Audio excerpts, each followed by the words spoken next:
हमारे prime minister Narendra Modi ये बहुत इलेक्शन जीतते हैं, कुछ आदत सी है नहीं इलेक्शन जीतने की, पर ऐसी क्या बात है जो इतने इलेक्शन जीत रहे हैं? भक्त कहते हैं कि ये उनका करिश्मा है।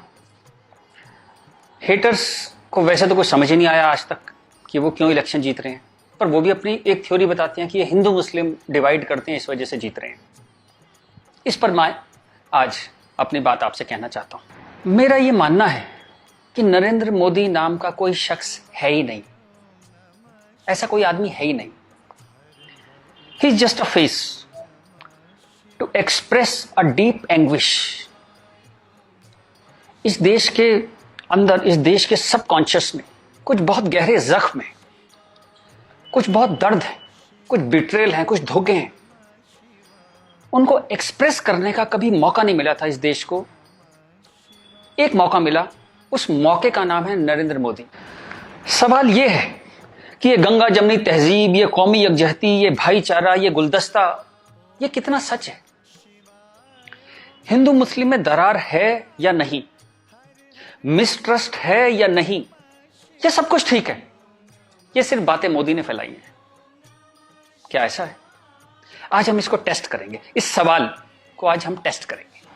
क्या आपको मालूम है सन 1800 से इस देश में हिंदू मुस्लिम दंगे हो रहे हैं? 1926 में पूरे देश में दंगे हुए थे।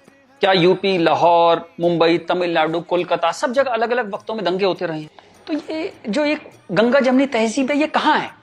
अगर इतने दंगे होते रहे, 100 साल से दंगे हो रहे हैं, तो कहां है ये गंगा जमनी तहजीब? चलिए एक और तरह से देखते हैं। आजादी का आंदोलन चला, गांधी जी हमारे लीडर थे, हम सब उन्हें प्यार करते हैं, बहुत आदर करते हैं, कोई इसमें डाउट ही नहीं है। अंबेडकर से गांधी जी का एक बार टकराव हुआ, तो गांधी जी ने आमरण अनशन कर दिया अंबेडकर के घर के सामने। ये बात है 1932 की। आखिर में अंबेडकर को झुकना पड़ा, पूना पैक्ट हुआ, और अंबेडकर ने एक बात कही जो बहुत प्यारी है, जो मैं गैलीलियो की बात, टक्कर की बात मानता हूं, नेवरदलेस इट मूव्स, उस टक्कर की बात मैं मानता हूं। अंबेडकर ने कहा बात तो मेरी सही है, लेकिन इस वक्त आपकी जान चली जाए ये ठीक नहीं है, क्योंकि अभी देश को आपकी जरूरत है आजादी के लिए, तो मैं अपनी मांग वापस लेता हूं। हालांकि बात तो मेरी सही है। कितनी प्यारी बात थी। उस आमरण अनशन से अंबेडकर को झुकना पड़ा। 1939 कांग्रेस का अधिवेशन तिरुचुली, सुभाष चंद्र बोस जीत गए थे कांग्रेस अध्यक्ष के लिए, सीतारामैया हार गए थे। लेकिन गांधी जी ने कहा कि नहीं, बोस नहीं बनेंगे, वरना मैं छोड़ दूंगा कांग्रेस, ये वो, बहुत कुछ टेंट्रम थ्रो किया। तो सुभाष चंद्र बोस ने त्याग पत्र दिया। यहां भी गांधी जी की जिद आगे आई। अंग्रेजों के खिलाफ भी उन्होंने भूख हड़ताल करी, तो अंग्रेजों को झुकना पड़ा।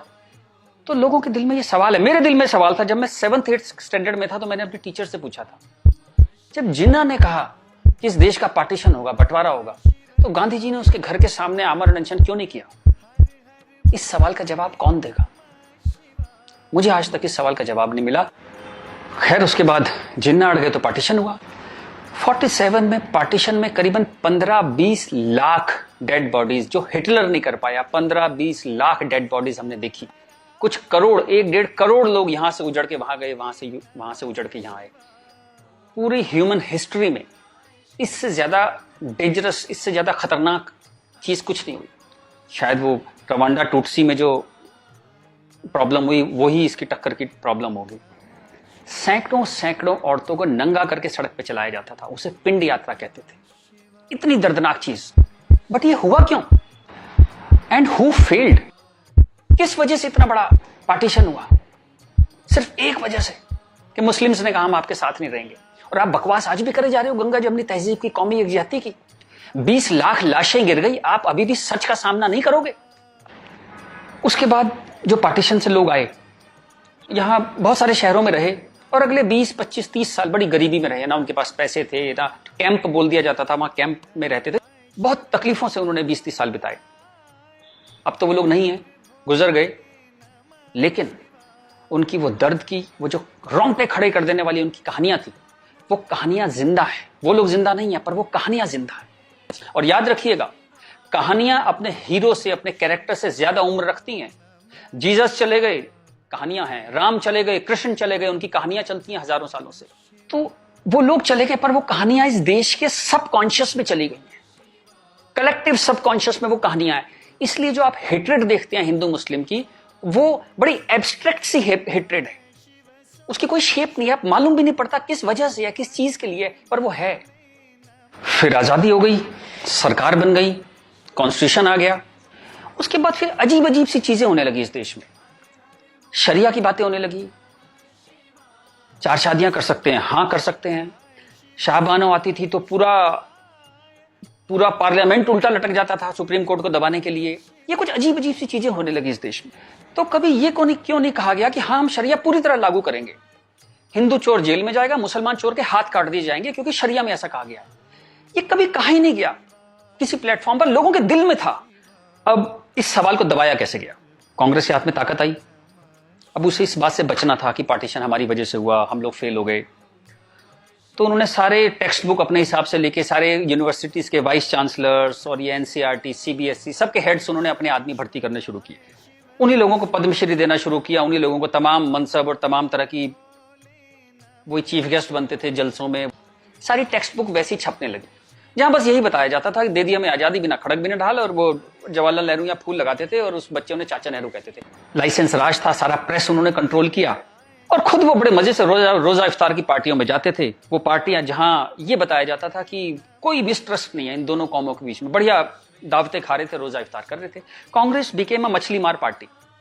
उन्होंने मुस्लिम वोटों की फिशिंग स्टार्ट कर दी, यहां से फिशिंग स्टार्ट हुई। और अगेन वही बात, कैरेट, एक बार जब बात समझ में आ गई तो फिर जितने नए नए लीडर आने लगे, लालू, मुलायम and so on, Mamata Banerjee, सब वही फिशिंग में लग गए। मैं एक बड़ा इंटरेस्टिंग एक अपना परसेप्शन देना चाहता हूं आपको। ब्रिटिशर्स जो 47 में इंडिया छोड़ के चले गए, मान लीजिए आजादी के बाद वो यहीं रह जाते, मान लीजिए जैसे साउथ अफ्रीका में हुआ। वहां से जब अंग्रेज छोड़ के गए तो सारे अंग्रेज छोड़ के नहीं गए, बहुत सारे अंग्रेज वहीं रह गए अफ्रीका में। आप उनकी क्रिकेट टीम देखते हैं ना, सारे उनके ग्रीम स्मिथ और पोलक और सब उनके एबीडी, सारे उनके प्लेयर्स जो हैं, जो नेशनल हीरोज हैं, वो वाइट हैं। एक दो रबाडा वगैरह, रबाडा और वो सब खेल लेते हैं, बट मोस्टली वाइट्स खेलते हैं। अंग्रेज वहां से छोड़ के नहीं गए, वहीं रह गए। खैर, नेल्सन मंडेला ने उनको इतना खूबसूरती से हैंडल किया कि उस देश में भी वरना पार्टीशन होता और ऐसा ही खून बहता, पर वो इतने ही स्मार्टली उन्होंने हैंडल किया। वो एक अलग कहानी है, पढ़िएगा उसके बारे में। इस दुनिया की सबसे इंस्पायरिंग कहानियों में से है जो मंडेला ने किया। Great great guy. खैर, अगर यहां ऐसा होता कि ब्रिटिशर्स यहां रह जाते, तो मैं आपको मेरा ये एक आकलन है, तो 20-30 साल बाद एक पॉलिटिकल पार्टी पैदा होती जो उनके वोट की फिशिंग करती, और हमें ये समझाया जाता कि हिंदुस्तानी और ब्रिटिशर्स में कभी कोई झंझट था ही नहीं। They were friends, they were happy. हम मिलके होली, दिवाली, ईद मनाया करते थे। और ये जनरल डायर, ये तो आप झूठी बातें हैं, जलियांवाला बाग में गोली चला दी जनरल डायर ने, ये सब एग्जेजरेशन है, राइट विंगर्स ने पैदा किया है। अगर अंग्रेजों के भी वोट यहां पे होते तो ये झूठ चलता रहा, और Hindus got sick of it. पर कहने का कोई रास्ता नहीं था, कोई आउटलेट नहीं था इस बात को कहने का, कोई ऐसा चेहरा नहीं था वो जिसके साथ वो बात कहते कि वो एम्पैथी से हमारी बात सुनेगा। अब यहां मैं थोड़ी सी डिटूर लेना चाहता हूं। कांग्रेस ने इस देश की बहुत सेवा की है। अगर इतनी मॉडर्न आउटलुक के नेहरू जी ना होते तो देश यहां तक ना पहुंचता। उतनी भयंकर गरीबी में जब दंगे भी थे, वॉर भी थे, नेहरू जी ने इसरो के बारे में सोचा, एटॉमिक पावर के बारे में सोचा, आईआईटीज के बारे में सोचा। Great guy. जो उनकी अच्छाइयां वो अच्छाइयां हैं, बट इसी के साथ जो गलतियां भी उन्होंने बहुत बड़ी करी। एक इतनी बड़ी चीज को, एलिफेंट इन द रूम जिसको बोलते हैं, डायनासोर आपके सामने खड़ा था, आप उसे एड्रेस, उसका सॉल्यूशन नहीं निकाल पाए। कम से कम हाँ तो कहते डायनासोर खड़ा है। और झूठ ऐसे ऐसे चलाए, जैसे कश्मीर के बारे में झूठ चलाया। 370 का तो कुछ हो नहीं सकता भाई। महाराजा हरि सिंह ने यही शर्त पे विलय किया था कश्मीर का, क्योंकि 370 उन्होंने तब किया, तो कुछ हो ही नहीं सकता इसका। अब पता लगा ये झूठ है, महाराजा हरि सिंह ने ऐसा कुछ साइन ही नहीं किया था। ये तो दलाल टाइप के लोगों ने 1.5 साल बाद, 1.25 साल बाद लाए 370, और अंबेडकर ने साफ साफ मना किया कि नहीं है ये 370 नहीं लगाऊंगा, इतनी खराब है ये। फिर भी लगा दिया आपने, जबरदस्ती ठोक दिया आपने। अब मैं अपनी बात पे वापस आता हूं कि नरेंद्र मोदी कोई आदमी है ही नहीं, ये वो खूंटी है जिसपे पूरे देश ने अपना ये जो बरसों का गुस्सा है, 50 साल का नहीं, 150-200 सालों का गुस्सा टांगना शुरू कर दिया उस खूंटी पे। डिस्कशंस स्टार्टेड हैपनिंग, गुस्से को एक जगह मिली, एंगर फाउंड अ वेंट। चलिए एक और बात करते हैं। मेरा मानना है कि हम लोग एक एहसान फरामोश कौम है। जी बिल्कुल ठीक सुना आपने, हम एहसान फरामोश लोग हैं। गुरु अर्जुन देव, गुरु तेग बहादुर, बंदा बहादुर, भाई मती दास, हकीकत राय, गुरु गोविंद सिंह, आपने नाम सुने, सिख गुरुज, उनके साथी। जब हिंदू कौम इस्लामिक रूलर से बहुत परेशान थी, फोर्स कन्वर्जन हो रहे थे, बहुत जुल्म हो रहे थे, जजिया वजिया बहुत चीजें थी, तो इन्होंने हिंदुओं को बचाने के लिए ये सब कुर्बानियां दी। किस गुरु को जिंदा जला दिया गया, किसको गर्म तवे पे भून दिया। बात समझ रहे हैं आप? जैसे सब्जी बनाते हैं आप, गर्म तवे पे जिंदा भून दिया, किसको आरे में से बीच में से काट दिया, किसको रुई से बांध के जला दिया, किसके बच्चों को दीवार में चिनवा दिया, किसके बच्चों के दिल निकाल के बाप के मुंह में ठूस दिए। ये सब कहानियां हमने पढ़ी। इनकी कविताएं हम स्टेज पे गाया करते थे जब हम छोटे थे। हकीकत हूं, हकीकत को हकीकत जब बताऊंगा, हूं एक लाखों को हकीकत मैं बनाऊंगा। इस सारे जुल्म को सहकर हिंदुओं में से एक वॉरियर कौम पैदा हुई, खालसा। पर आजादी के बाद टेक्स्ट बुक, कांग्रेसियां टेक्स्ट बुक थी सारी, इरफान हबीब, रोमिला थापर, इन सब ने हमें हिस्ट्री पढ़ानी शुरू करी और ये कहा गया कि भाई हम बड़े सेकुलर हैं, सेकुलर रहो और प्रोग्रेसिव बातें करो। अगर आपने ये सब बातें करी तो बड़े आप कम्युनल कहलाओगे। तो हम बड़े कंफ्यूज से हो गए कि क्या करें। तो कुछ समझ नहीं आया तो हमने सिखों पे जोक बनाने शुरू कर दिए। कल्पना कीजिए, हिंदुओं में से उठी हुई एक कौम जिसने इतने बलिदान दिए, आज हम उसके ऊपर चुटकुले बनाते हैं। बजाय उस कौम को सिर पे बिठाने के हम उस पर चुटकुले बनाने लगे। चलिए, ये वक्त भी देखा इस देश ने। यहां से प्रॉब्लम शुरू हुई। जिन मुस्लिम रूलर्स के हाथों, जिससे पूरे लंबे वक्त में वो जो हमने तकलीफें सही, जैसे ब्रिटिशर्स के हाथों सही, ब्रिटिशर्स चले गए, उन मुस्लिम लोगों के हाथों जो हमने इतनी तकलीफें सही, उनको आजादी के बाद हम कुछ एड्रेस ही नहीं कर पाए और कंफ्यूज हो गए कि ये सब जुल्म हुए भी थे या नहीं थे। ये गुरुओं ने जो इतनी बलिदान दिए थे, जो इतने सैकड़ों सालों से ये जो गुरुद्वारे बने हुए हैं, ये सच्चे हैं कि नहीं है, या ये मोदी ने बना दिए जाके चुप चुप के 200-300 साल पहले मोदी ने बना दिए। अंदर ही अंदर एक कैंसर है, इस गुस्से का एक कैंसर है जो इस देश को खाए जा रहा था कई सौ साल से। वो कैंसर पार्टीशन में दिखाई दिया। आपके 2 हाथ काटने पड़े, एक भारत एक पाकिस्तान बन गया, एक बांग्लादेश बन गया, 2 हाथ कट गए आपके अंदर इतना बड़ा कैंसर था। लेकिन आप क्या करते हैं? आप लिपस्टिक लगाते हैं, पाउडर लिपस्टिक लगा के आप कहते हैं भाई everything is well, all is well. चलिए, इस प्रॉब्लम को एक और तरह से देखते हैं। तो ये भारत, पाकिस्तान, बांग्लादेश तीनों को मिला दें तो करीबन 50 करोड़ मुस्लिम लोग हैं यहाँ पे रहते हैं। ये कहां से आए? इतने मुस्लिम तो अरब में भी नहीं है, मिडिल ईस्ट में इतने मुस्लिम नहीं है। इस देश में पारसी भी आए, बुद्ध हैं, राजपूत हैं, सिख हैं, बहुत कौम है, ये क्यों नहीं हो गए 50 करोड़? इस क्वेश्चन का क्या आंसर है? फिर एक दलाल टाइप के जो लोग हैं, उन्होंने एक नया नैरेटिव स्टार्ट किया। ये पिछले 25-30 साल से ज्यादा जोर पकड़ा इस नैरेटिव ने, 20-25 साल से, कि ये प्यार से कन्वर्ट हो गए। ये हिंदू ही थे, प्यार से कन्वर्ट हो गए। वेरी गुड, वाह। ये कहा गया सूफी संत आते थे, दरवेश, फकीर, वकीर आते थे और लोग प्यार से कन्वर्ट हो गए। मैं आपको एक एग्जांपल देता हूं। जैसे हमारा एक बहुत बड़ा देश था, ऐसे एक बहुत बड़ा देश था पर्शिया। वहां पारसी रहते थे और वो कलाओं में, ट्रेड में, एजुकेशन में बहुत ऊपर देश था। उसकी वो पूरी सिविलाइजेशन बहुत हाई पे थी। ये मिडिल एजेस की बात है। मुस्लिम्स का अटैक हुआ, करीबन 25-30 साल में एक भी पारसी जिंदा नहीं बचा। सारे देश छोड़ के भाग गए, मर गए, लूट, हत्या, बलात्कार। और 25-30 साल में एक नया इस्लामिक मुल्क बन गया। बाद में जिस मुल्क का नाम पड़ा ईरान। सारे पर्शियंस कहां गए? कुछ भाग के तो हिंदुस्तान भी आ गए थे। वो प्यार से कन्वर्ट हो गए। ऐसा प्यार इस दुनिया ने कई बार देखा है। अफ्रीका में, एशिया में ऐसा प्यार 25-30 कंट्रीज ने बर्दाश्त किया है और वो 25-30 कंट्री टोटल इस्लामिक बन गए। और लेटेस्ट कश्मीर, जब वहां से 3 लाख 4 लाख हिंदू भगाए गए तो वो प्यार से भागे वहां से और पूरा कश्मीर इस्लामिक हो गया। Make no mistake, it's a caliphate. जो बगदादी करता है खलीफा जो अपना साम्राज्य बनाता है जहां सिर्फ मुस्लिम होते हैं और अगर गैर मुस्लिम है तो उन्हें डिम्मी बन के रहना पड़ेगा, खत्म होकर रहना पड़ेगा। वो कैलिफेट है इस्लाम की। इस वक्त कश्मीर में, हिंदुस्तान में कैलिफेट है। 1921 में मालाबार में दंगा हुआ था, वहां भी कैलिफेट बनाने की कोशिश की गई थी। कुछ 50,000 या 1 लाख हिंदुओं को बाहर निकाल दिया था वहां से, फोर्स्ड कन्वर्जन किया था। तो तब नहीं बना पाए, लेकिन आज कश्मीर में कैलिफेट है, ध्यान रखिएगा। ये आपकी गुलदस्ता और कश्मीरियत, जमहूरियत, इंसानियत सबके बीच में एक कैलिफेट बन गई। लेकिन आप कहते हैं कुछ हुआ ही नहीं है। और जब ये 3-4 लाख हिंदू वहां से भगाए गए 1 महीने के अंदर, तब कॉन्स्टिट्यूशन सो रहा था, इंटेलेक्चुअल सेमिनार कर रहे थे, गंगा जमनी तहजीब पे सेमिनार कर रहे थे और इस तरह की तमाम रोजा इफ्तार की दावतें चल रही थी। Happy, everybody was happy. और जो पूरी तरह इस्लामिक नहीं बना, उसके टुकड़े हुए, जैसे हिंदुस्तान के टुकड़े हुए, सूडान के टुकड़े हुए और आपकी और हमारी जिंदगी में, हमारे लाइफ टाइम में स्वीडन के टुकड़े होंगे। आज से 15-20 साल के अंदर स्वीडन टूट जाएगा। ये एक प्रोसेस है जो पूरी दुनिया में चल रहा है। आप या तो बहुत भोले हैं, देखते ही नहीं, या आप इतने मूर्ख हैं कि दुनिया में क्या हो रहा है आपने कभी देखा ही नहीं, या आप झूठे हैं, या आप दलाल हैं।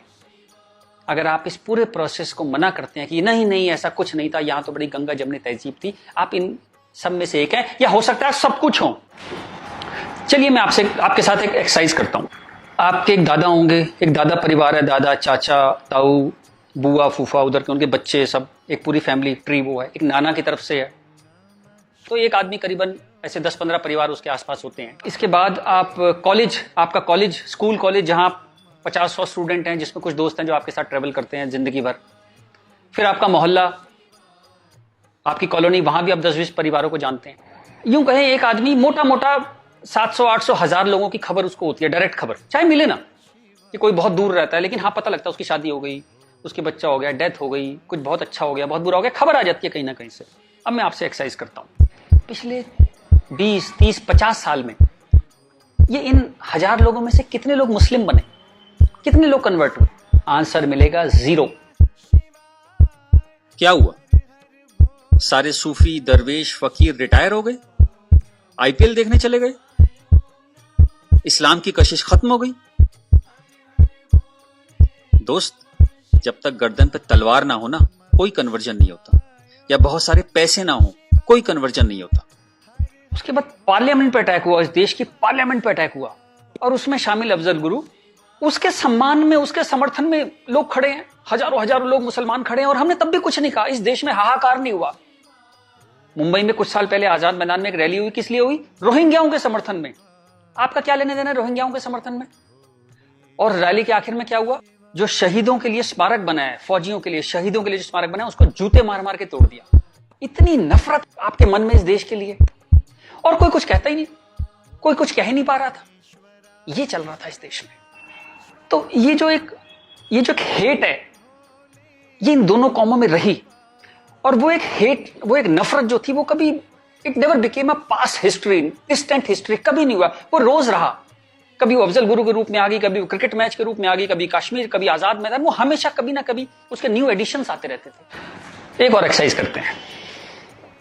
आप मोटरसाइकिल चलाते हैं, कार चलाते हैं, साइकिल, स्कूटर कुछ चलाते होंगे।